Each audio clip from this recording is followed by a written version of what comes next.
You're live.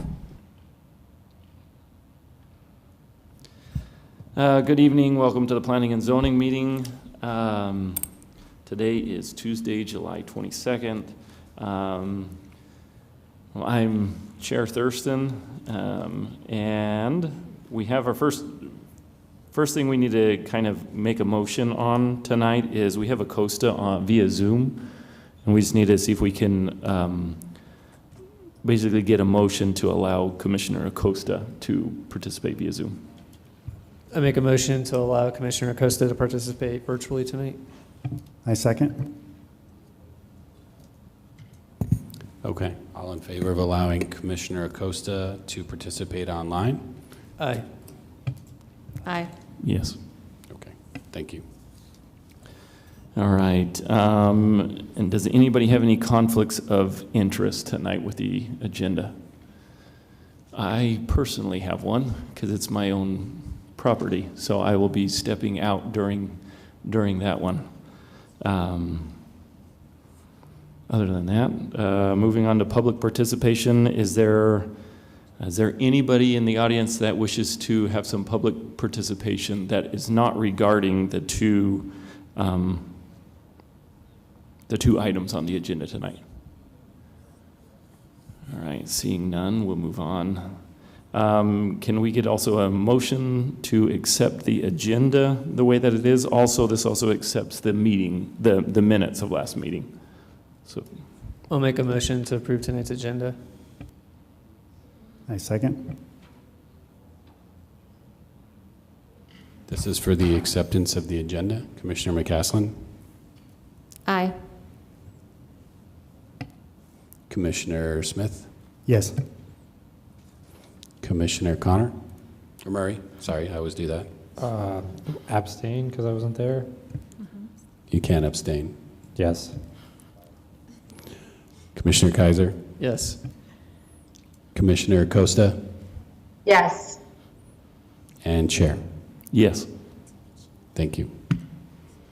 All right, just want to welcome Crystal McCaslin. She's our newest member to the commission, so maybe we won't have any delays on certain P&Z meetings. Now we'll have full boards again.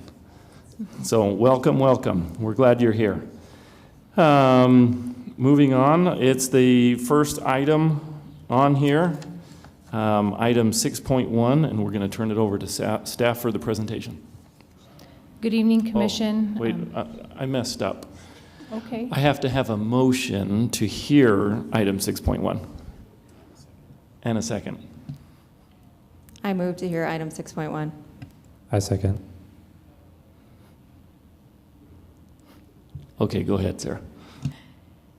Good evening, Commission. Sarah Gonzalez with Community Development. Before you is the preliminary plat known as Stonegate Phase 2.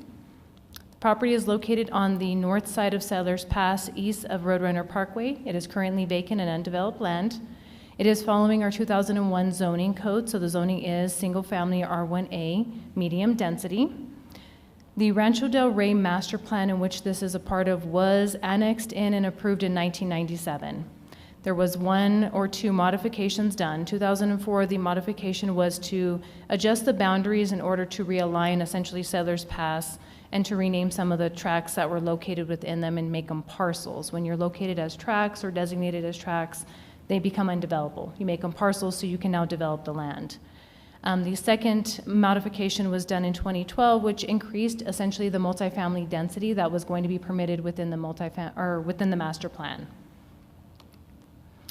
Here is the approved master plan as its final amendment that takes place. What is highlighted in yellow is the property in which we are discussing now. Adjacent to this property was Phase 1 that was developed several years ago. However, now with the development of Roadrunner being connected, the development is now reoccurring to where we'll start to see more development take place out of this master plan.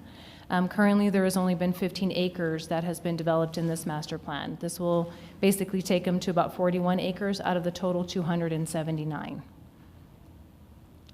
It's very hard to see based on the map, but as you can see, the surrounding properties, they are all zoned R1A single-family residential from the original zoning that was applied onto these properties in this master plan. The applicant is not requesting a zone change. They are just requesting to basically develop to the R1A standards that has already been approved. Here's an aerial map of the property. As you can see, this was phase 1 that has already been developed. This would be connecting on to phase 2. The surrounding properties within this area would be the continued part of the master plan as we continue to see more development take place within this area. This is a 28.63 acre parcel to be developed with 96 single-family residential lots. When the master plan was approved, it did allow up for 6 dwelling units per acre. But the average that the applicant is proposing for development is 3.4 dwelling units per acre. At that point, an applicant can come in and request a lower density. We just request that if the master plan was to be increased in density, then you'd have to come back and modify that master plan. So they can stay underneath it and develop different size lots. They just can't go above what was already approved in the master plan in which they are basically following. The lot sizes that they are proposing range from 0.16 to 0.421 in size. The applicant will develop all of the internal local roadways, which are 50-foot cross sections.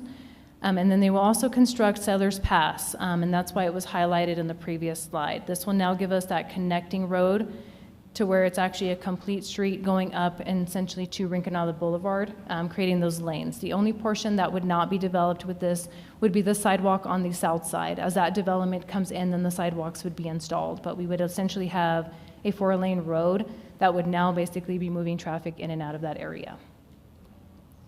Here is the proposed preliminary plat as provided by the applicant, and so there is a continuation from the previous phase that will connect to the adjacent neighborhood towards the west, and then it will also leave an opening so it will connect to the east side. When we did the comprehensive plan, that was one of the main things, was to make sure neighborhoods were provided with connectivity, and we want to ensure that those continue throughout our developments. Provides more access. It gives everybody the opportunity to use multiple roads in case something does happen on some road that is blocked off. You still have a way to get access to your property. So with this, staff did not identify any public safety, health, or welfare issues with the following plan. It does follow the Rancho Del Rey master plan, and it aligns with the suburban neighborhood place types. It also provides connectivity to those adjoining subdivisions and future subdivisions that do come in, and it'll provide additional housing options to the neighborhood as well as to the community. So with that, DRC or staff's recommendation is to approve with the following findings: that we did meet on May 7th and discuss this through all of the relevant departments. And through that discussion, it does comply with the city standards for subdivision code. It meets the Rancho Del Rey master plan, and it also complies with the 2001 zoning code, essentially meeting lot size requirements, densities, as proposed by the applicant.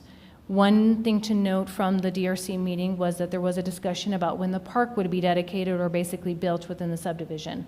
As part of the master plan requirement, it is not to come in until at least 70%. The applicant may be able to provide it at a sooner time frame, but with the development that would be coming in with this phase, we would be at about 15% development. And so that still has future development before the park is required to come in. Notice was sent to the surrounding property owners with 500 feet. We did receive one email not in support, basically because we did see that there were some concerns with the increased traffic that may be coming throughout the neighborhoods with development that comes in. The email was provided to you as part of your packet. We also did receive 3 calls in support saying that housing is a need in our community right now and to move forward with the development. With that, I stand for your option, or these are your options. Stand for any questions, and our applicant is here as well. Does the applicant want to present anything?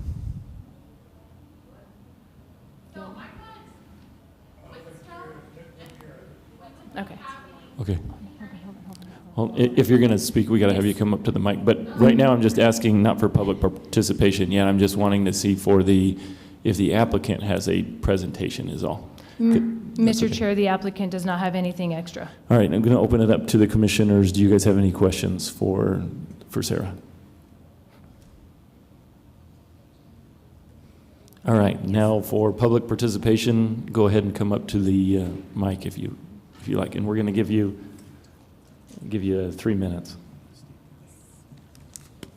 Let me turn this little machine on here.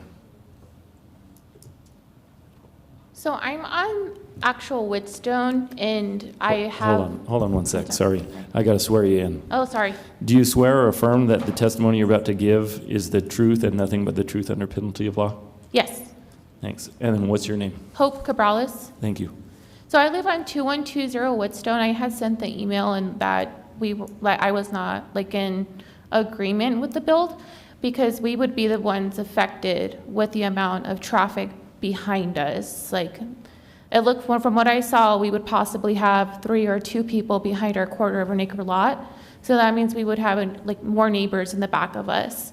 Also, based off how construction does things, there's a lot of sand back there. So my question is, what are we going to do to make sure that we have like the privacy that from our neighbors? And then also, are we going to encourage the construction to actually get rid of all the hills that are back there and environment? And also like our views of the mountains, things like that are going to be blocked off again with having like 2 or 3 neighbors behind us with single division homes. I had proposed just to help with the traffic noise and also make sure we don't have increased traffic coming in to the neighborhood, since it's a family residency, that we possibly put maybe like a trail in the back for walking dogs, because that's where a lot of people do is they run and they walk their dogs back there to separate us from the additional subdivision. And it just gives that space. Like Metro Verde has it between them and other subdivisions, so they're not like right next to each other in the behind. So that's my proposed solution to that. Thank you. Next.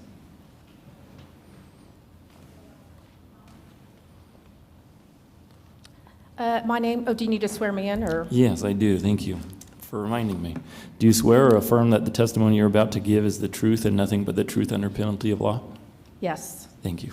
My name is Elizabeth Mesa, and I'm currently a resident of Stonegate, I guess Stonegate 1. I did have a few questions and kind of adding on to what was said earlier. Do we know who the builders are going to be in that subdivision in Stonegate 2? Any ideas about who's going to be building there? Builders? Yeah, I reached out to real estate agents. No idea, Do you have any idea who those builders are going to be? I think this is, for, I'm sorry, but just for the meeting purposes, we have to, you give us your concerns, and then we will have to I then. don't mind. I've put stuff in email before, so. Okay. Okay. 'Cause I know I've emailed before, and I think there was one email, but I know I've emailed about concerns about this, but I don't mind doing that again.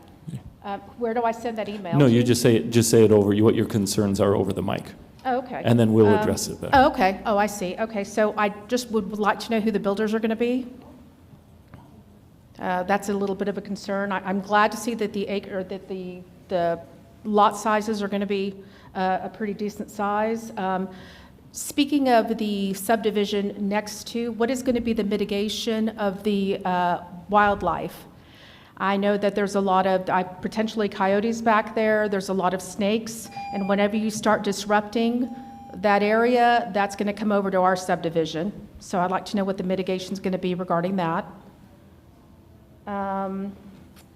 Right now, Stonegate, I've looked over the covenants that currently reside for Stonegate. I'm presuming that it's going to be the same covenants for Stonegate 2. Unfortunately, there's nobody there to enforce covenants for Stonegate 1.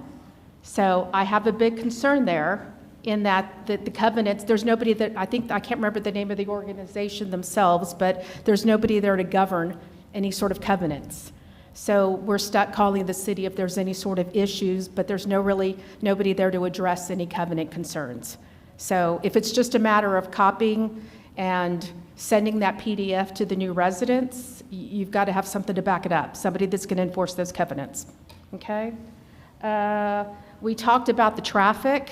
That's still a concern. Right now, there are no traffic lights at Rinconada, and there are not traffic lights on Roadrunner. People run those four-way stops all the time. So we're potentially going to be seeing probably close to 280, 300 new residents in these new homes. That's definitely a concern. I've already talked to the city about adding traffic lights on Rinconada and Roadrunner. I really think that needs to be discussed at some point. Let's see. I know that there was a discussion to potentially put a park on what is the south side, north side of, the northeast side of Stonegate 1. I'd like to know if that's still going to be in the plans. And that's all I had. Thank you. Thank you. Is there anybody else for public comment? Please come up.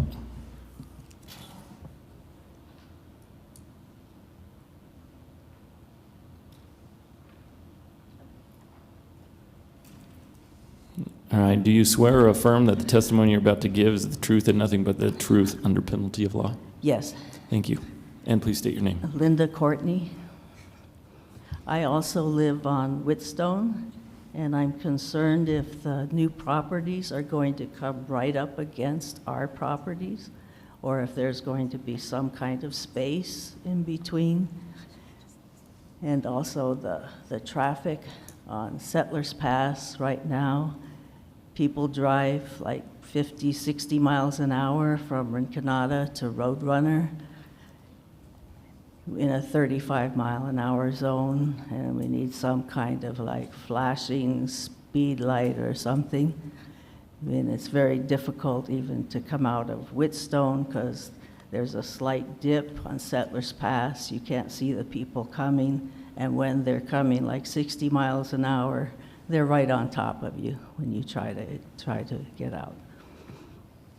So the traffic problems and not wanting people right on top of us, looking over into our property, especially if there's a hill there. Are they going to build on the hill? Are they going to flatten the hill? And that's pretty much it. Thank you. Is there anybody else in the audience that would like to speak?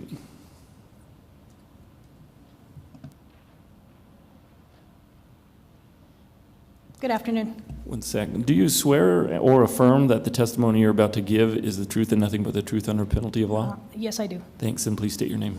My name is Carmen Chavarria Chavez. I am their neighbor. I'm also on Whitstone Drive. We've been there for about 8 years. When I moved in, there was about 12 homes in the area. Leaving the area very desirable because it was very quiet. Traffic was limited. In 2020, there was like an explosion in that area, so now the whole area is full of homes. I think there's one empty lot. However, with that, many homes that went in is not even half of the ones that are going to be over here going behind us. That is going to increase the traffic. Right now, there is a one-way in and one-way out. So if we open that up, it's going to increase the traffic on the backside, leaving us open to get all that traffic through that little area. It's a U-shape. It's going to come in there. I don't know what the plans are for that, but I'm assuming that it's planned to make an opening there for us, for people to traffic through. I'm also concerned about the wildlife out there. We see a lot of coyotes, and people don't like coyotes, but they leave us alone. That's their natural habitat, right? I mean, we're pushing them out, snakes, lizards, roadrunners, whatever's out there. Quails. I enjoy the desert area. I'm concerned also about Settlers Pass. As others have mentioned, it's become a racing pad, per se. And it's an exit, or it's become a diversion from the other streets for drunk drivers, because there isn't enough police patrolling, the lack of. We're also seeing a lot of crime going around our areas, not specifically in our area, but right next door in Park Hill, where people are coming in, checking cars, breaking into places. That's also a concern of mine. We have a lot of children in this area. I know for myself, I have an autistic child. He's an adult already, but I know that there's another one in the area, which also can be an issue with the noise pollution and the traffic around there. I don't know if there's going to be a park. I think a lot of people use that area as a destination to go out, walk their dogs. They just walk the little hills. It's a beautiful little area. Some abuse it and dump their garbage out there, but that's a big concern too. So, and my concern is all these people, I didn't get to see what size of the lots. I'm assuming it's going to be about 100 homes, which means the lots will probably be pretty small and they will be really congested. There's going to be a lot of noise pollution, And that's, for me, that's, I'm sitting right on the bottom of the hill, which means that the neighbors will be looking into my yard. So that means that I'll be running around naked so they can build a fence. Just kidding. I'm just kidding. But yes, that's my concern. The traffic, the noise violations, the wildlife. Also, I don't know what is planned for behind our homes, because mine and Linda's are right behind that back. If there's going to be a waterway, if there's going to be a road, I don't know what's going to go there. So those are my concerns. Hope you take them into consideration. Thank you.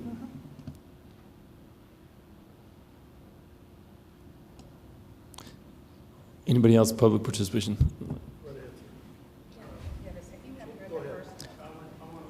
Let's go ahead and let him go first. I'll let you go first in the red.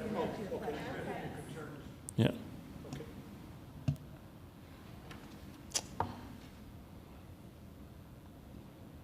Sweet. Do you swear or affirm that the testimony you're about to give is the truth and nothing but the truth under penalty of law? I do. And please state your name. So my name is William Lentz, and it's great to meet all our neighbors. Some we've met and some we're meeting today. So Liz and I have been in the neighborhood now a little over 2 years, and we really love it. I mean, we think they're doing a fantastic job. I really appreciate the zoning board, if that's the correct phraseology here in Las Cruces, kind of new to the area. I think you guys are doing a great job on keeping the area in such a way that people want to be there. Okay, and with the growth that Las Cruces is seeing, we can see naturally how this is just a natural outgrowth of our neighborhood. And I believe that was the first time I had seen an image of the housing with the streets actually kind of spread out there. So that makes sense to me. Just a couple of items that our neighbors have brought up I would like to add to for just a couple of pieces of discussion. The first one is going to be, as a developer or builders, I'm sure there will be several builders that will go in, what is planning and zoning's rules on time of day for construction, right? I mean, while it's important, and I understand we want to make sure that the folks that are working in the heat and the sun, we want to make sure that they're not suffering too much, but we do live here. And you also don't want hearing the backup alarms on tractors and whatnot at 5 in the morning, right? I already got huskies that wake me up at 5 o'clock in the morning, but we feed them and then we go back to bed, right? So that would be just a concern, is that we just address some kind of quiet hours that are realistic, and not detrimental, but realistic. The other part that I would like to have the developer and or builders address is construction debris. Specifically, sharp items that every place that you go where there's houses being built, inevitably we've got tires that are getting shredded, right? Stuff that fall, as they're cleaning out and carrying garbage away or whatever, there's going to be little nails that fall onto the ground. What kind of mitigation standard or technique should we apply to keep the folks that are trying to do 200 miles an hour, or maybe it's 2 kilometers, I don't know, right there on Settlers Pass? We want to make sure we kind of got it safe and we're not replacing tires and windshields every couple of months there. So anyway, thank you very much. Those were just the additional items I just wanted to add to the conversation. Thanks. Thank you.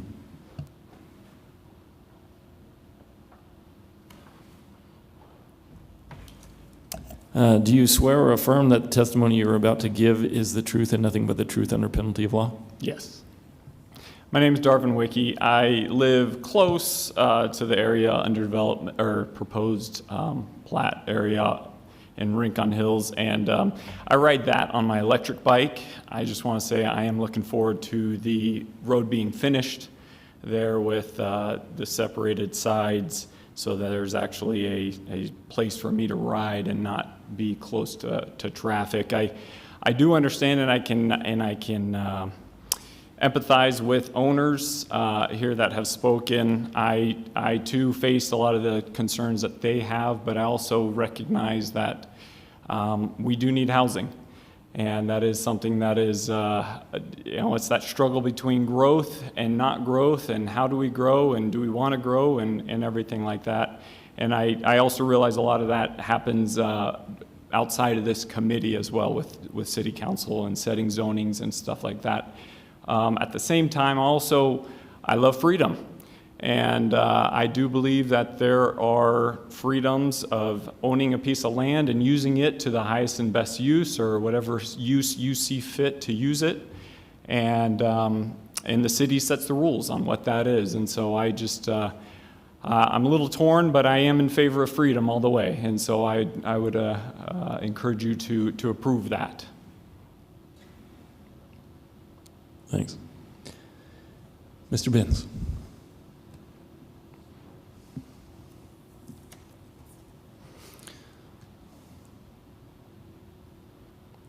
All right. Do you swear or affirm that the testimony you're about to give is the truth and nothing but the truth under penalty of law? Yes, I do. Thanks. And please state your name. Good evening. It is interesting to listen to our neighbors. I gotta get you to state your name. Sorry. Oh, my name is Eddie Benz. Thank you. And you recognize I've been around a while.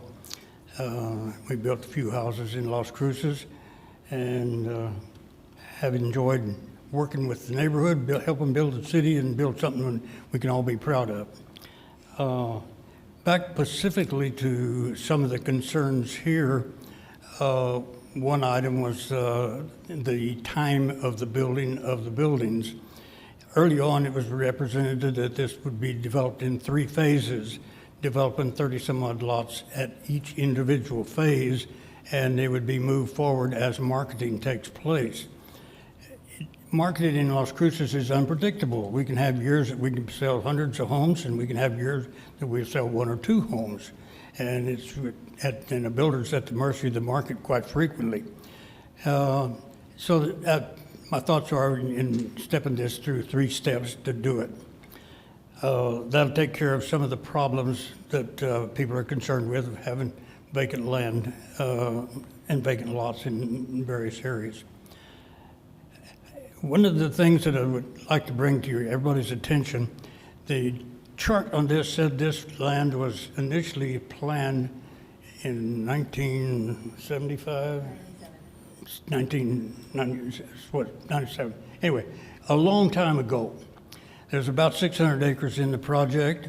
It was master planned for a multiple of different activities: apartments, single family, commercial activities, doctor's offices, and many other services that needed in the community. This was put together in a master plan, and the sales that took place with my involvement in have all contained a sheet showing this master plan for the 600 acres, showing the zoning in all directions that were generated before we ever sold the first house. That way this was generated so that anybody buying a house in the area had access to the master plan zoning that's taken place. That zoning is identified on the city maps, and I'd recommend anybody and everywhere that they are thinking about buying a home, go take a look at the maps in the city that show the zoning, show what's going on next to you, and shows where various developments are going to take place. My 3 minutes is up. Can I keep going? I was told yes. Thank you. The subject of a park is an interesting one. When this project was master planned, the city of Las Cruces says we got lots of land from BLM, and there was no parks planned in the 600 acres because the city had anticipated getting land from the BLM and the surrounding areas, and they preferred to have the cash from the park impact fees to build parks. So therefore, no parks were built in here as per the planning that was existed at that time. I have challenged some of my counselors through the years that there's 200 impact fees in Settlers Ridge. There's another 350, 400 in the Pines. There's another group in Pines Estates.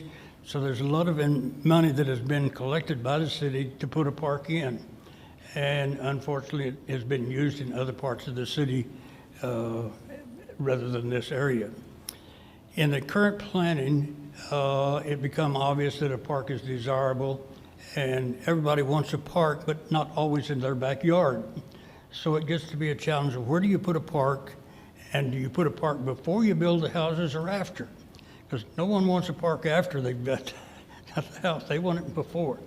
So there is an area that we're planning on a park and are working with the park people, and it's a combination of probably 4 to 7 acres, something like that, which will have a combination of storm drainage that would give a soccer field that could take care of the 500-year flood if and when we ever get a rain, and that could be used as a soccer field the other 499 years. Anyway, it is something that's in the planning stages, and we are working with the park department on that particular subject, so that there will be there. I do call out to people or make people aware that this 600 acres is all private property. None of it belongs to the BLM, none of it belongs to the city or the state. I'm the one that owns it, and I'm paying the taxes on it, and nobody's ever offered to help me pay the taxes, so I'll just keep playing with it. There were several other concerns about traffic. When this was master planned, Roadrunner Parkway that goes through there is a 4-lane divided road that's planned. Settlers Pass that runs east and west through the property is about an 85-foot road that could be zeroed out into 4 lanes should the traffic need to be to go that route. So there is a large road there. It is designed to take care of traffic. It is something that was planned early on. When you do have growth, you do have traffic, and everybody is concerned about traffic except their own. People don't always realize that their car is part of the traffic that their neighbors are complaining about. But anyway, the traffic issue is something that's part of growth. Do mention and make people aware that are not aware that Settlers Pass from Roadrunner basically up to Rinconada was a road that was granted by me right away to the city to build that road to relieve the traffic up in the Rinconada area. There was an area up there that was isolated. It only had one road in and out, and a second road was needed for safety and welfare. So I did grant the city right away to build that road at their expense for the benefit of the town. It is something that I don't regret, and it served its purpose, and we will be expanding on it and widening it on out to the normal width. There's some other thoughts. If you folks have any questions, I'd be glad to try to answer them, but I tried to cover on some of the points regarding traffic, scheduling, design, and such. And when neighborhoods are built, they're built side by side without paths between neighborhoods in particular. The existing neighborhood doesn't have paths between them, and as you move on up and add more houses, that's the way it works. Probably best I close my mouth and let y'all ask any questions. Thank you. Seeing that there's really no other public participation here, I'm going to go ahead and close the public participation side and then go to the commissioners and see if you guys have any questions for either staff or for the applicant.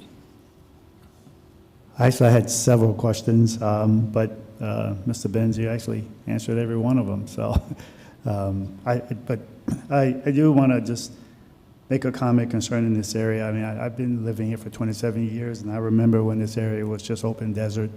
There was development happening, and so it's continued over the years. And like Mr. Ben said, you know, all these plans. I mean, there was a Stonegate 1. There's going to be a Stonegate 2, possibly a Stonegate 3, and a 4.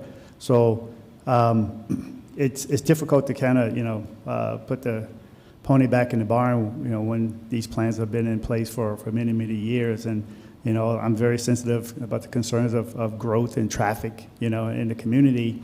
It is part of developing the city and providing housing for residents, whether they're from, in Las Cruces now or they're coming from other states. So we're going to continue to grow. And I don't know how, people who are coming into the city can learn about properties or places where they want to purchase a home or build a home, but I think it's important that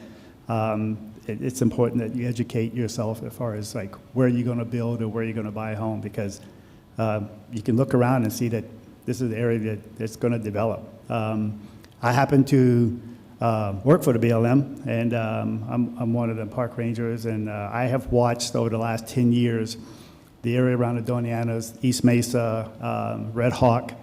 It's popcorn building. I mean, it's just incredible how quickly it's happening, and it's not going to slow down at any time. So it's something that we just have to be aware of, and we have to accept. And as Mr. Ben said, it's all private property, and there's really not much you can do to stop, the growth. So. Thank you. Anybody else? Just got a couple of questions for staff. Can you clarify what contains the master plan?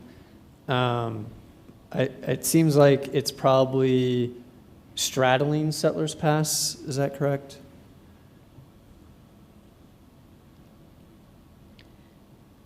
So where the master plan is, Commissioner Kaiser, essentially this is Settlers Pass, which is what's highlighted in yellow. That would be the continuing line. There is property that is located on the south side of Settlers Pass that is also contained within that master plan. And then you have vacant property that's located on the north side. The only piece that's currently developed is this portion right here. These two properties that are located right here are essentially for multifamily or commercial development moving forward. And that's why you see kind of a gap when we do look at the aerial map. You see this gap that's right here. And so the master plan is going down to this essential red line going around this property boundary. There was an area that was designated as the Rancho Del Rey area, and then you have the Rancho Del Rey master plan, and that's why it's the 279 acres that were master plan, but the area was annexed in all at the same time. Okay, thank you. So that kind of raises a couple of questions about the overall design and the plan of this master plan. Looking at the proposed road network, there would be no connections facilitating travel to the north of what is being shown on this map. So the parts that are going to get developed in the future will be entirely cut off at this point from Settlers Pass. Is that correct? Mr. Chair and Commissioner, not necessarily. You may see that these two phases may be cut off from them, but there could be future connections depending on how the lots are laid out. So if there's continued development that goes further to the east side, or even from this west side connecting, there is still those potentials of where they would be connecting at that point. Staff is moving towards that, so as we see developments coming in, that is what we are requesting from developers. We want to see those connections not just on Settlers Pass, but we will continue to request connecting points to where we see there may be topography constraints or issues in which you cannot connect to, and that's what we have to review through those grading and topography plans. Okay. And what about any sort of trail connection? Has there been any discussion about that? It appears the zoning map that possibly along the arroyo there with the future park. But any other discussions about the rest of the master planned area? There hasn't, Mr. Chair, there has not been any further discussions as far as trail systems. This was the first phase we've seen in basically 15 years come in. As we continue to develop, we will work with the Parks and Recreation Department to see if there's going to provide those connectivities. As the master plan continues to grow, every phase becomes very different, and it usually depends on those constraints that are limited on the property. On the south side is what you can see is highlighted in green. That's the designated area right now for that park layout. And so we'd have to find some form or way to get everybody across Settlers Pass in order to basically get to that park. So there'll have to be some kind of trail system basically implemented at that time. Okay, and that kind of goes into my next question about access to the park. I think my overall concern is, and this is a fundamental problem I've had for years since I've been on this commission, is that we call these master plans, but there's no planning here. once these sections go in and they get built, there's no going back. We can't re-engineer a trail when we realize, oops, should have had one. I mean, it seems like that this is all, you know, it's one owner. There should be a more cohesive vision here. I am very concerned that that park is going to be very isolating for most of the residents. They're going to have to, the vast majority of them are going to have to cross Settlers Pass.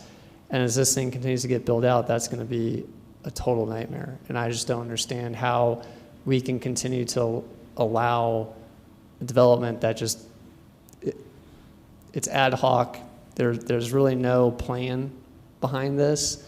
How are residents going to access that park location when Settlers Pass is built out? That is going to be a nightmare for pedestrian and cyclist safety. Mr. Chair, Commissioner Kaiser, as we move forward, I would agree with you in the sense that when we are doing master plans, we do have to identify roadways cross sections. Right now, we are currently in a phase where when we updated our code, we did modify those to request some of those requirements as we continue to see master plans come in, because those have been some of the concerns that brought up by a commission. With dealing in current master plans that have been approved, it's very difficult to go back and say, now you have a new requirement in which you would have to meet. With these being designated and continued conversations, the next conversation will be when the phase comes in is traffic lights. Those are the biggest concerns, just because we know that it will now probably trigger some of those traffic impact calming needs. Those will be considered at the same time that the park comes in, and how that will be evaluated and how the continued traffic moves on. But that comment that you just made just a minute ago, that this master plan was approved, you know, and I guess it was last updated in 2012, which that's my point. You're saying that we can't introduce new requirements. Well, what was the plan? What's the plan that was approved in 2012? Was there any discussion about these issues? Commissioner Kaiser, when we see master plans come in, they don't designate roadway cross sections depending on the amount of acreage. I think some of that concern comes in when we start to see the preliminary plats that are coming forward. We see how they're going to actually get carved out, because we don't know what those developments are going to be. We're putting densities on them. We're looking at what our road cross sections should be, how we follow code, how they get connected, our plans and policies when we move forward. On a master plan that was done in 2012, the minor modification was to increase some of those densities. You know, in 2004, it was to modify a road. It wasn't to request any additional roadway connections or parcel boundaries. Sometimes you don't get into development until you start moving some of the dirt and you start coming into design features. I know that was some of the process in this case. This process has been going on for over a year now, because a lot of it ran into the topography of the site. Until you start doing those grading plans, you start actually doing the construction and the development, it's very hard to say where a road may or may not go.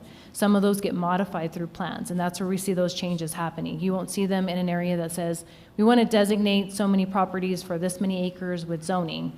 That's what we tend to see as a master plan. I think some of the master plan development you may be referring to is when you have a developer or builder that comes in, takes 60 acres, develops it, but they know exactly what they're going to build because they're building a planned community or something of that nature, but they have full control over that. In this case, we're building out pieces by pieces. Developers are coming in requesting a piece to be built out of a master plan. Those are two different scenarios as far as how master planning would work. We're starting with something as 300 acres in size. It's very difficult to pinpoint where those roadways are going to be without amendments coming in after if they're not taking place. So if you go out, you start doing one development, you tend to see that the topography or the grading is going in a different direction. You now have to amend all of your plans to now justify why you're changing them. And so we start with a broader format through our master planning process, because we are dealing with different development situations. If we had something that was a little bit less, something that was planned, usually if you see gated communities, they already have an outline, they know where their roads are going to go. That's a different master planning process. So we're dealing with two different ones. Understood. I guess I'd push back on the idea that the topography just appears one morning when we go out there with a skid steer. We know what the topography is ahead of time. We can engineer around that. We know we don't want to, send a road into an arroyo, send a road through a mountain. I mean, we know those things ahead of time. But I understand. I think my last question for staff is, Are there any, has there been any discussion, and what are the plans for traffic calming along Settlers Pass as this gets built out into basically a 5-lane highway? That's a question for staff. At this time, no, there is none. Commissioner Kaiser, right now, discussions will be taking place as we further develop the property. There is a threshold in which the city can request traffic calming measures to take place or traffic lights to come in based on a person's or developer's site. Once you meet over that threshold, then it is the discussions of who pays for it, how does it come in, what are our next step in order to implement the next phases coming in and to accommodate the traffic that's going in. And so those are already ongoing conversations throughout our department just because of the area and the designated space we do have. So the conversations are, when can a light come in? Where is the funding for these lights? What are those resources that we can now fund and store and basically put into here? In the next phase, it was determined that a traffic impact analysis would be required by the developer whenever he came in with basically 3 of the project. So that way we could see what those traffic calming measures are going to amount to. If you have a lower density, sometimes it doesn't trigger it. It's based on the densities and the housing units that are going in. Yeah, let me rephrase my question a little bit. How many residents does it take that come in before this body or to submit feedback to the city that says we are constantly seeing people drive 50, 60 miles an hour on a section of roadway that is a posted speed limit of, say, 35? At what point does the city decide that we need to do something to ensure that people are driving the speed limit? Because I've been out there on this road and people have passed me when I'm driving the speed limit because I'm not going fast enough for them. When we build this thing out to be essentially a 4-lane road, it is going to be even more of a racetrack out there. And this isn't theoretical. We see it all over the city. We just had years of discussion with Realize Las Cruces about these very issues. And so I don't think it's acceptable to sit here and just say that those things aren't real. It's not happening, especially when we're about to put a park at some point on the other side of that road. At what point do we say enough is enough? We need some traffic calming.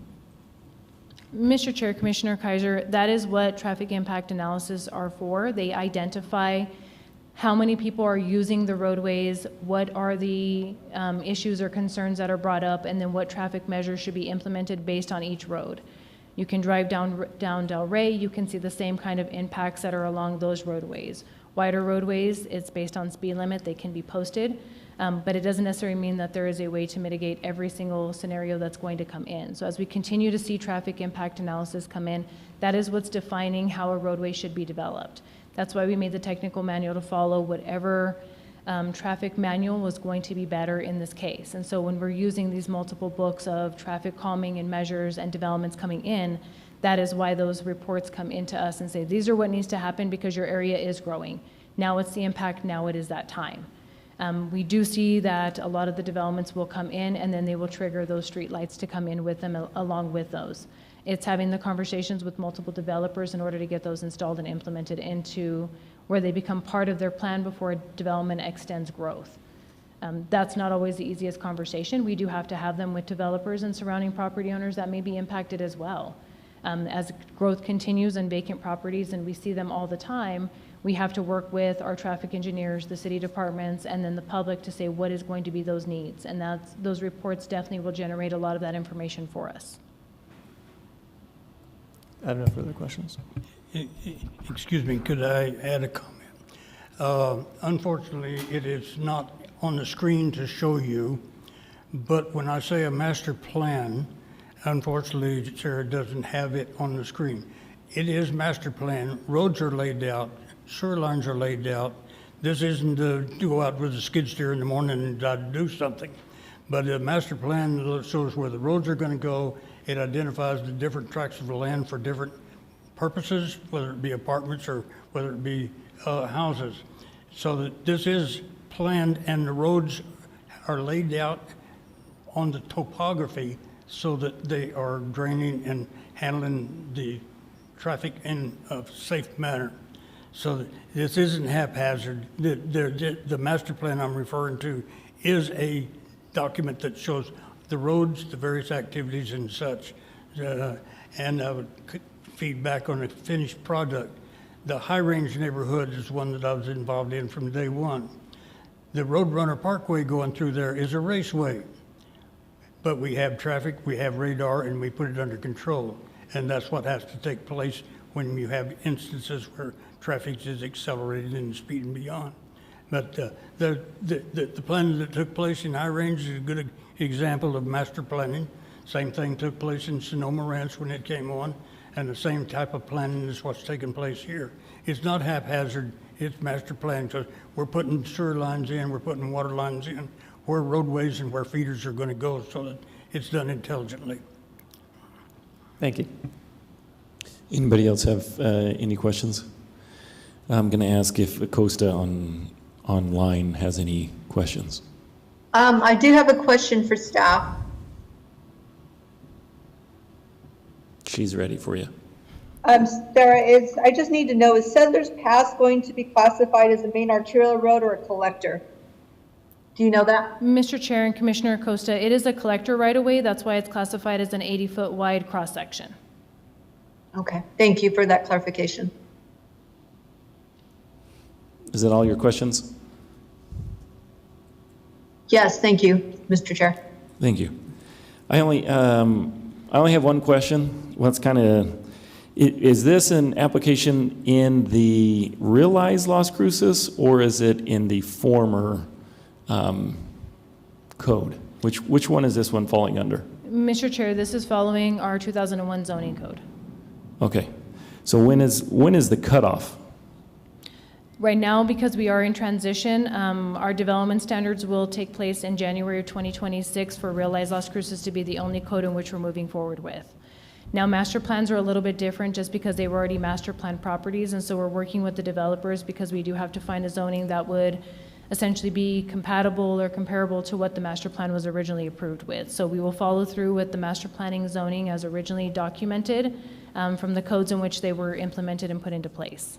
Okay, because my one concern that I have is the Parks and Rec in the new Realize is vastly different than what we currently have under the 2001 code. So, because it would require, I'm just curious, because then in this it would require that the developer is supposed to put in the neighborhood park, not the city to put in the neighborhood park. And so with those coming forward, I'm just curious as to when is that going to hit the developers? But as far as this one goes, it's still under the 2001. So for these lots, he'll just be paying the park fee. Is that correct? Mr. Chair and Commissioners, at this point, there is already discussions essentially on the park land and the actual dedication. Mr. Benz is already working with Parks and Recreation to see if there is going to be or not be a agreement formulated prior to the code or the adoption being done. Based on the size of the park, though, that's already been talked about and discussed, the size of the park actually meets the current code requirements in Realize Las Cruces. So yes, so it's already being discussed and implemented. In January, yes, the fees would be new impact fees because the impact fees are following whenever a subdivision plat is filed. And so that's already changed and been modified. Any plats that are filed essentially where a subdivision comes in now follows the new current impact fees. Okay, so all of this will get, this phase right here will get grandfathered into the 2001. Correct. And the 2001 park fees. No. Mr. Okay. Chair, it's any subdivision when it comes in and gets filed. And so the way the process works is a subdivision will come in, go through the preliminary plat process. Once they have received approval from the Planning and Zoning Commission, they go to final plat and construction drawings. At the time that the final plat is filed with the Doña County office, that is when the park impact fees are implemented. Based on that date, we already have updated fees, and so they follow those current fees for those 4 years. So yes, they'll be moving forward with the new fees. Any subdivision that's basically filed from this point on will have new impact fees. Okay, with that information, then if this is filed right now, it's following the updated fees that have been adopted already. Is that correct?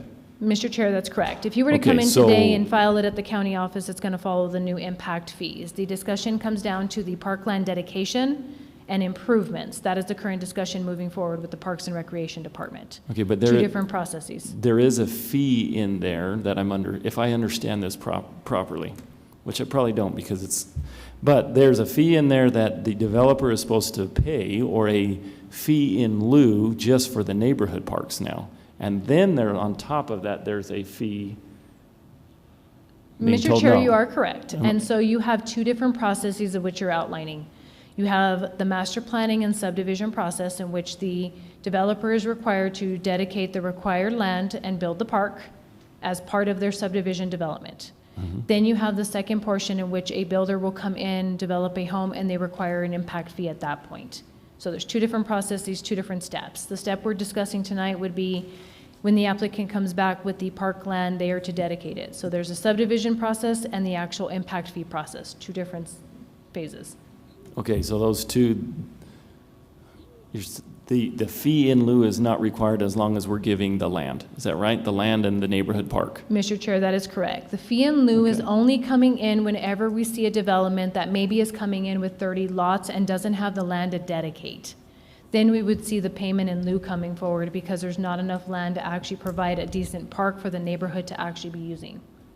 Thank you. That clarifies it for me, because with all of the new ways these are they're worded, I'm trying to make sure we should take a fee or shouldn't take a fee, but you've helped me out here. Mr. Chair, right now, we're not taking any fees. We'll have that discussion when the parkland comes in.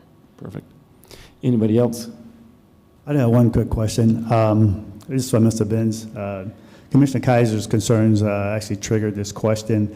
In light of his concerns about the park and safety and the traffic, especially at this point, knowing that it could be a while before Settlers Pass is expanded, have you given any thought or reconsideration to possibly putting another park on that north side, creating some space for another park? The current park fronts on Settlers Pass. There's good frontage there. Some of the early designs of the park is putting a parking lot on part of it so that the parking is off-site and is available for people using the park rather than parking in Settlers Pass. So some intelligent design has been played with on that subject. The general area here, there's a couple of 100 acres around this. And we're looking at putting enough acreage in the park to cover future development that's going to take place in the 7.5 acres or so that's planned on this tract. There is another major area of this 600 acres that development's taking place. And it is an area that I need to have some discussion with you folks on a couple of special issues. And I don't think we want to go into them right now. But there is another 300 lot subdivision that's on the paper. And there is a park that is planned adjacent to it. So that to answer your question, parks in various locations are certainly on the table and on the drawing board. All right, thanks, sir.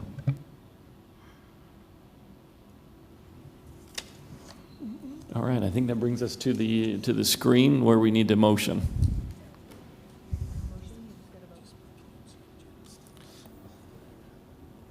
Janet, are you still on there? I think it says unable to connect right here on our screen. Yes, I believe she may be disconnected. Okay, then we'll move forward with the vote on case 6.1. So do we have to clarify which one you just call a roll now, right? Okay. Right, correct, yeah. Commissioner McCaslin? Yes. Commissioner Smith? Yes. Commissioner Murray? Yes. Commissioner Kaiser? Yes. Chair? Yes. And Janet was not available. Thank you.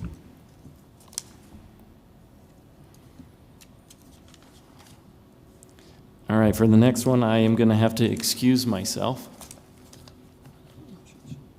And there's my cheat sheet for you.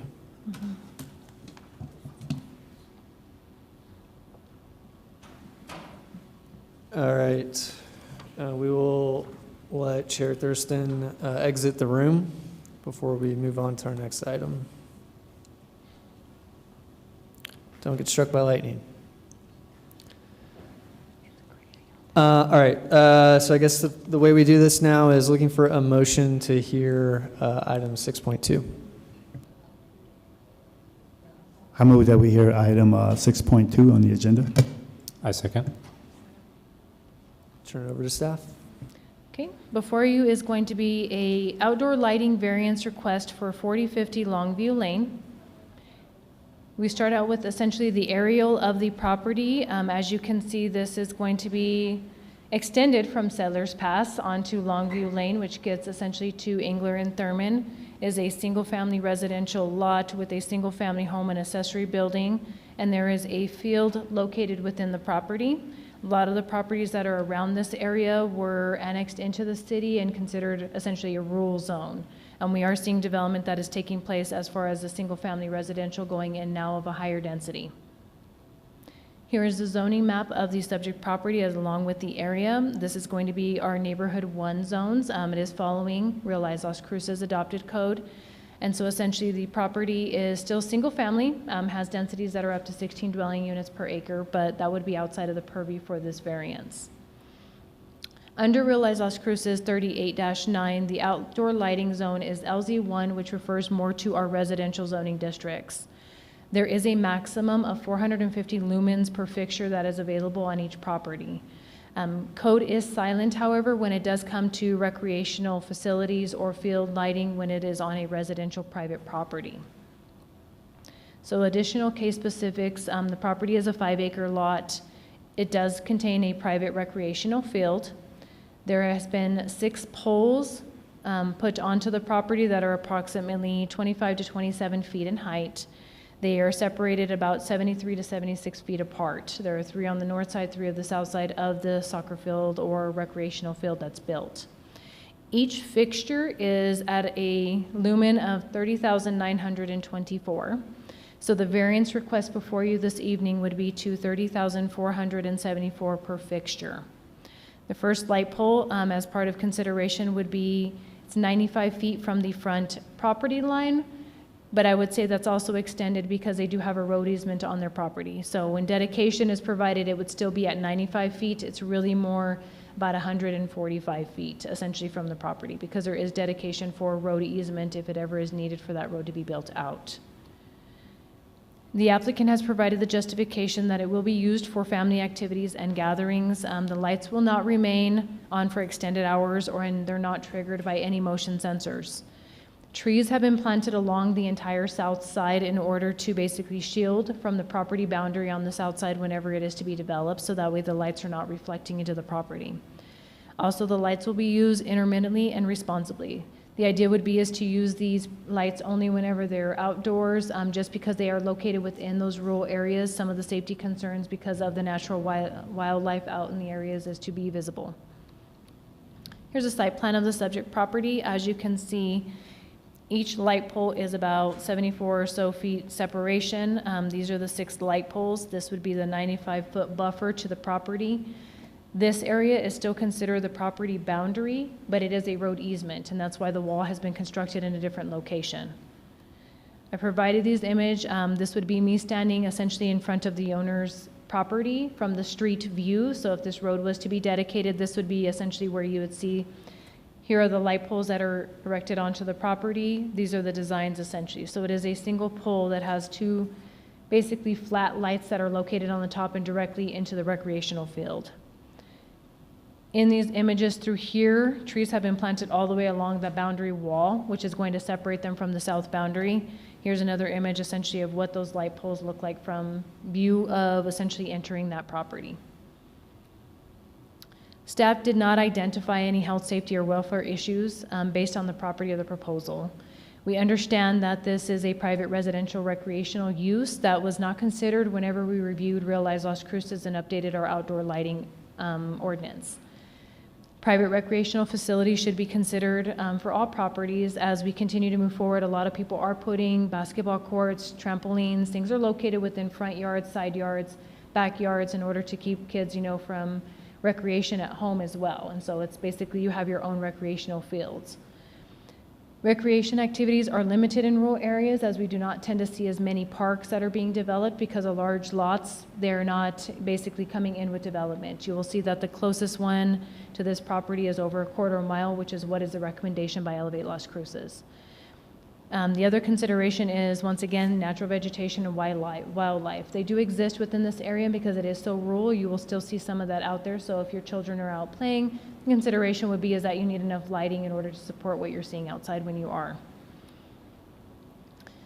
However, with that, staff is recommending denial as it does not meet the criteria in which we have the authority to basically say a variance is not required. However, if P&Z does recommend approval, some conditions that you may consider to be placed on the property is to limit the hours in which the lights can be used. And so we've seen before where time limitations can be used on lights and everything is turned off at a specific hour. That could be a condition. The other is to say if the recreational field is no longer in use, the lights to be removed from the residential property. The reason we say P&Z does have the authority to approve variances, consideration should be made as to if it's contrary to the public interest, if it is a special condition in which it results in an unnecessary hardship. Does it meet the spirit of the zoning regulations as observed? So is it meeting the intent and the goals of the comprehensive plan? Notice was sent to the public for the public hearing to the surrounding property owners within 500 feet. We only received 2 calls just inquiring about what was taking place on the property to get more information, but there were no concerns or no complaints as far as it not being available. And with that, I have your options available. I do believe there is a representative to at least relay the information from our commissioner who did have to step out that can further reiterate the concerns with the property. Thank you. Does the applicant's representative wish to say anything? Yeah. And since you've already been sworn in, just state your name for the record. And Darvin Wiki. Go ahead. All right. I'm a friend of Annie and Kent Thurston. I've been asked to present the following in their behalf. Thank you for letting me speak today. I'm here to request approval for a special use permit related to lighting that we installed in the front portion of our 5-acre property. The purpose of these lights is to allow our family to use a large open field on our property for playing sports at night. The field and lights are purely for personal use. Let me explain how we got to this point. At first, I met, speaking for Kent and Annie, although I'm much more handsome and a little bit shorter than him. At first, I met with my electrician to plan for field lighting. Due to the cost, we decided to hold off on installing the lights initially. However, we went ahead with the installation of the underground electrical to be ready for lights later. A few weeks later, we decided to move forward with installing the lights. We ordered everything we needed, pulled a permit, and had all the work inspected and passed. At the end of the project, I was told that while we had the correct permit for the underground electrical, we did not have the right permit for the field lights themselves. It was at this point that we also learned the field lighting requires a special use permit, which is why I am here today. The lights are already installed, fully inspected, and passed all safety checks. This special use permit is the final step. The field we created is about 300 feet wide and 100 feet in length.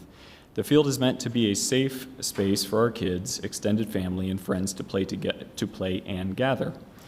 The summer daytime heat is intense, but the evenings are nice to spend outdoors, and the lights allow for outdoor recreation. There are not many places within Las Cruces that have residential areas like this, and we want to make good use of the land. We have taken steps to be respectful of our neighbors and mitigate any impact to them. To help reduce light pollution, we have planted about 90 trees along the southern side of the property to act as a living barrier. These trees will block most of the light once they are mature. We have also installed perimeter fencing to prevent any gathering or use of the lights without our supervision or permission. The surrounding area includes vacant land to the south, which is not owned by me, family-owned property to the north and east, Longview Lane to the west, which already has street lights installed. Park lights are constantly on. City of Las Cruces park lights are constantly on until about 10:30, 11 p.m. when city regulations require them to be shut off. Our lights will not be turned on constantly. They're only turned on occasionally when we are using the field. Our desire is to use our 5-acre property in a way that promotes safe, healthy activity, just like many others do on their own land. We are committed to being good neighbors, and our hope is that you will approve this special use permit. Thank you for your time and consideration. Thank you. Any questions from the commission? I just had one. Just based on just the diagram that I saw, I mean, how tall are those light poles? And Mr. Chair, Commissioner Smith, the light poles are about 25 to 27 feet. The pole itself is 25, and then the light fixture stands on top of those poles. I mean, I'm not sure how light is illuminated from a height standpoint, but it would seem that if those poles weren't as tall, I mean, they would still be able to light the area without it being, possibly a disturbance or an issue with neighbors. And it seems like based on what he just stated, the representative just stated, I mean, the property to the north is owned by family and also to the east. So really you're looking at any potential issues would come from the west side.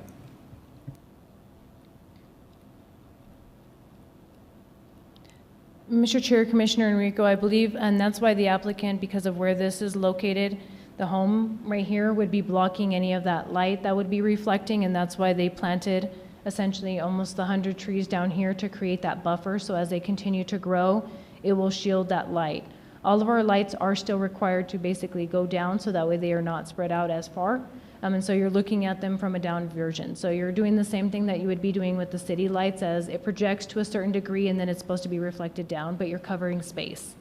And so with the 3 lights that would be placed on here, because of the length of essentially, I believe you said it was 300 feet? Yeah, the 300 feet, 3 light poles on each side is covering that area. And so if you reduce that, then it will reduce essentially how much you can actually reflect from how tall it is. So even if the pole is coming down, I think our city lights are at about 25 feet as well, if not a little bit higher. So you're getting the same visual respect as to what the light is actually able to project on the field. Okay, yep, that answered my question. Thank you. A question that I have, you said approve with condition based on like limiting the hours. Does the city have like a set guidance on what the hours would be? And then second part to that question is, how would we enforce that, say they go on past that time frame? I just see issues enforcing that if they like forget to shut them off, and then we're calling the police versus codes, which is not necessary to shut lights off. Mr. Chair, Commissioner Murray, a lot of times what we will see with conditions is we place the conditions onto the property just because then if you do have any concerns or complaints that do come in, we have a way to enforce them. If we don't put those conditions onto the property, then there's no enforcement. Essentially, they could be on at any time of the day. By placing a condition or a limited time hour onto there, then if codes was to receive a call, we can go ahead and notify the property owner, hey, these have been placed on your condition of your variance, you're in violation, please make sure that they're actually being addressed. As far as time limitations, there isn't a set time limitation in which we would have lights on or off for. If the P&Z Commission determines 10 o'clock is the time or 11 o'clock is that time, that would be to the discretion of the commission.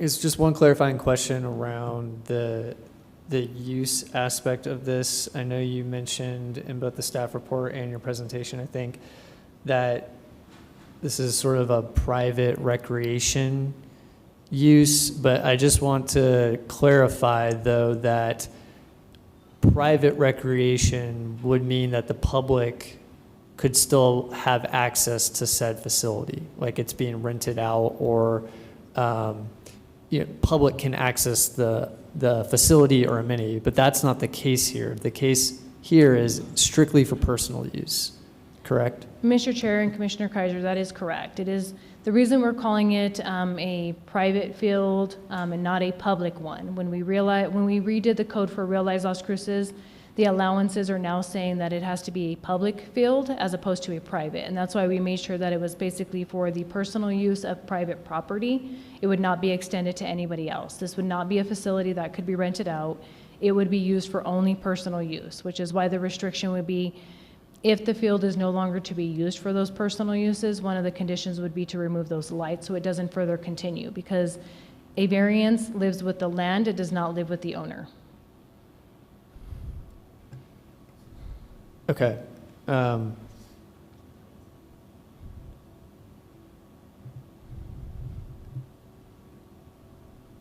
Yeah, that answers my question. I think if this commission were to approve this, I do think we need to have at least one condition around operating the lights.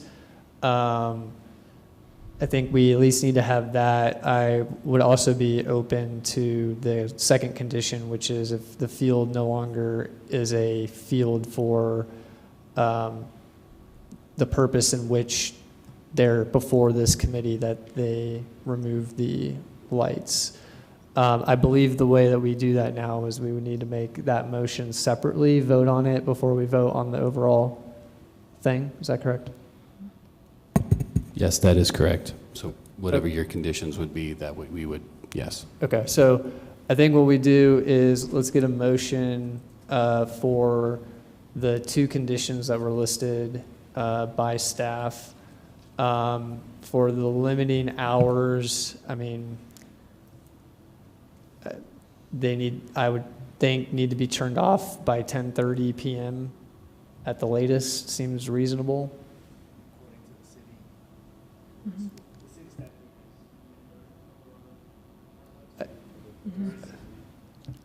Yes.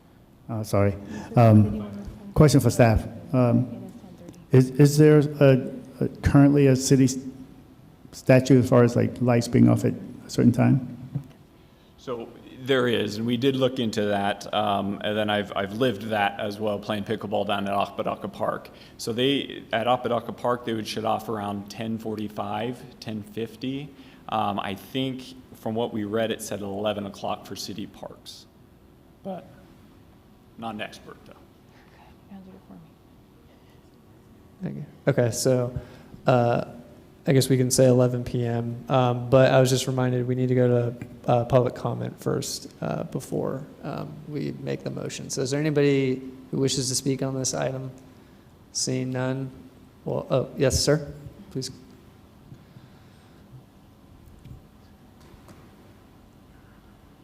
Please just state your name for the record, and I'll give you 3 minutes. All right. Once again, my name is Eddie Benz, and it's been education to sit here and observe the activity that goes on in planning and zoning, because I've observed it for the last 60, 70 years, and always it's education to come. It's interesting, this particular project that you're reviewing, and in sitting here listening to it, why I would certainly encourage the approval of it with your conditions, which makes sense logically.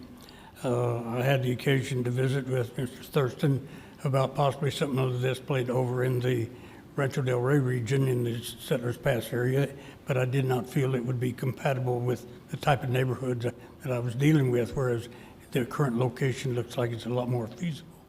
And so my comment is to encourage the support of it, because it's nice to have some types of facilities of this nature around the town, whether they're public, private, or whatever, because we need more activities to involve our teenagers and our kids so that they're doing constructive things under the supervision of their parents. And that's what this looks like, where it's headed, and I think it's very positive and strongly encourage your support of it. Thank you. Thank you. Anybody else wishes to speak?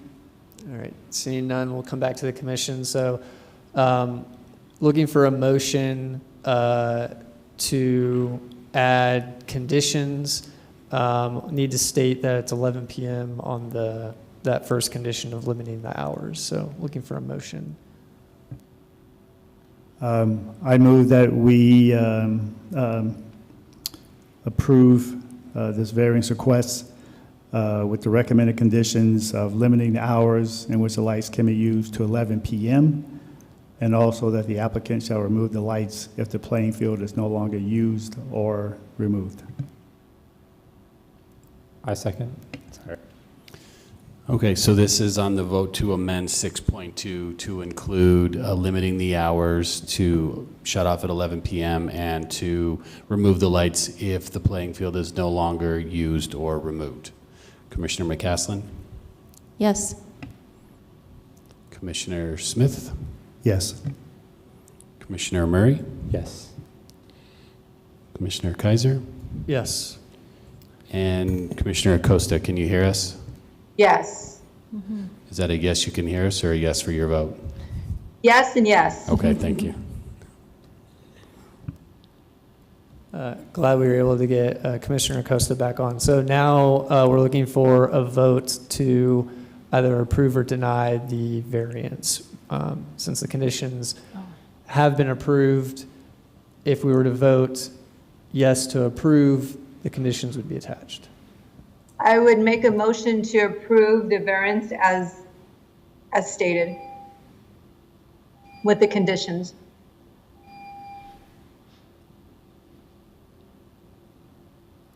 Yeah, sorry, that's what I meant, just voting on this item. No, I'm being informed that Commissioner Acosta, you need to rescind your motion because we've already made a motion to vote. So I rescind it and I say I would like to make a motion to approve this, We don't need a motion. oh, okay, Yeah, perfect. thank you for rescinding. Okay, this is on the vote to approve item 6.2. Commissioner McCaslin? Yes. Commissioner Smith? Yes. Commissioner Murray? Yes. Commissioner Kaiser? Yes. And Commissioner Acosta? Yes. Thank you. All right. If someone would like to get Chair Thurston back in, assuming he wasn't struck by lightning, be helpful.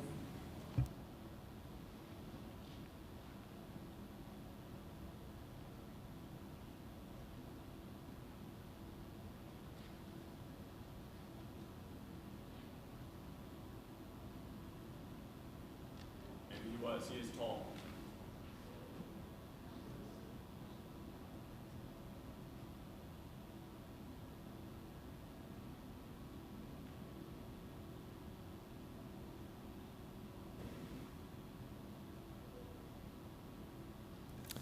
Welcome back. I'll turn it back to you. Thank you. I'm on a time delay in there, so it's a little slower. All right, we're going to go on to number 7. Do we have anything for discussion? No. I think this is more. I had just one idea I wanted to throw out to the commission, see if there's any interest. Given that our meeting agendas have been somewhat light, I feel like for most of this year, I'd like to propose that we, by we, staff, provide some quarterly updates on some of the big initiatives that we have going on in the city, updates on the implementation of Realize Las Cruces, the latest El Paseo redevelopment, as well as some of the other bigger projects that we have. I'm thinking specifically Apodaca, the Three Crosses. I think a quarterly update would be nice, at least for a little while, just since these are kind of new big things, and it'd be nice to talk about some planning issues. I don't know if anybody else cares for that, if they want to, but just wanted to throw that out there. How do we go about that? Is this the proper forum to do such a thing?